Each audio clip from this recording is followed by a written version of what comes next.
സങ്കീർത്തനങ്ങൾ അധ്യായം 62. എന്റെ ഉള്ളം ദൈവത്തെ നോക്കി മൗനമായിരിക്കുന്നു. എന്റെ രക്ഷ അവങ്കിൽ നിന്ന് വരുന്നു. അവൻ തന്നെ എന്റെ പാറയും എന്റെ രക്ഷയും ആകുന്നു. എന്റെ ഗോപുരം അവൻ തന്നെ. ഞാൻ ഏറെ കുലുങ്ങുകയില്ല.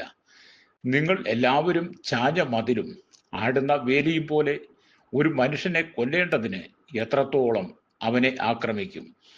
അവന്റെ പദവിയിൽ നിന്ന് അവനെ തള്ളിയിടുവാനത്രേ അവർ നിരൂപിക്കുന്നത്. അവർ ഭോഷ്കിൽ ഇഷ്ടപ്പെടുന്നു, വായ്കൊണ്ട് അവർ അനുഗ്രഹിക്കുന്നു, എങ്കിലും ഉള്ളം കൊണ്ട് അവർ ശപിക്കുന്നു. എൻ്റെ ഉള്ളമേ, ദൈവത്തെ നോക്കി മൗനമായിരിക്കുക. എൻ്റെ പ്രത്യാശ അവങ്കിൽ നിന്ന് വരുന്നു. അവൻ തന്നെ എൻ്റെ പാറയും എൻ്റെ രക്ഷയുമാകുന്നു. എൻ്റെ ഗോപുരം അവൻ തന്നെ. ഞാൻ കുലുങ്ങുകയില്ല. എൻ്റെ രക്ഷയും എൻ്റെ മഹിമയും ദൈവത്തിൻ്റെ പക്കൽ ആകുന്നു. എൻ്റെ ഉറപ്പുള്ള പാറയും എൻ്റെ സങ്കേതവും ദൈവത്തിങ്കലാകുന്നു. ജനമേ, എല്ലാ കാലത്തും അവനിൽ ആശ്രയിപ്പിൻ. നിങ്ങളുടെ ഹൃദയം അവൻ്റെ മുമ്പിൽ പകരുവിൻ.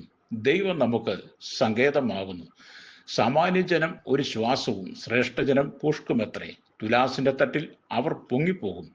അവർ ആകപ്പാടെ ഒരു ശ്വാസത്തേക്കാൾ ലഘുവാകുന്നു. പീഡനത്തിൽ ആശ്രയിക്കരുത്, കവർച്ചയിൽ മയങ്ങിപ്പോകരുത്.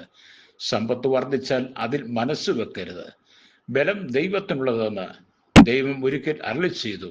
ഞാൻ 2 പ്രാവശ്യം കേട്ടുമിരിക്കുന്നു. കർത്താവേ, ദൈവം നിനക്കുള്ളതാകുന്നു.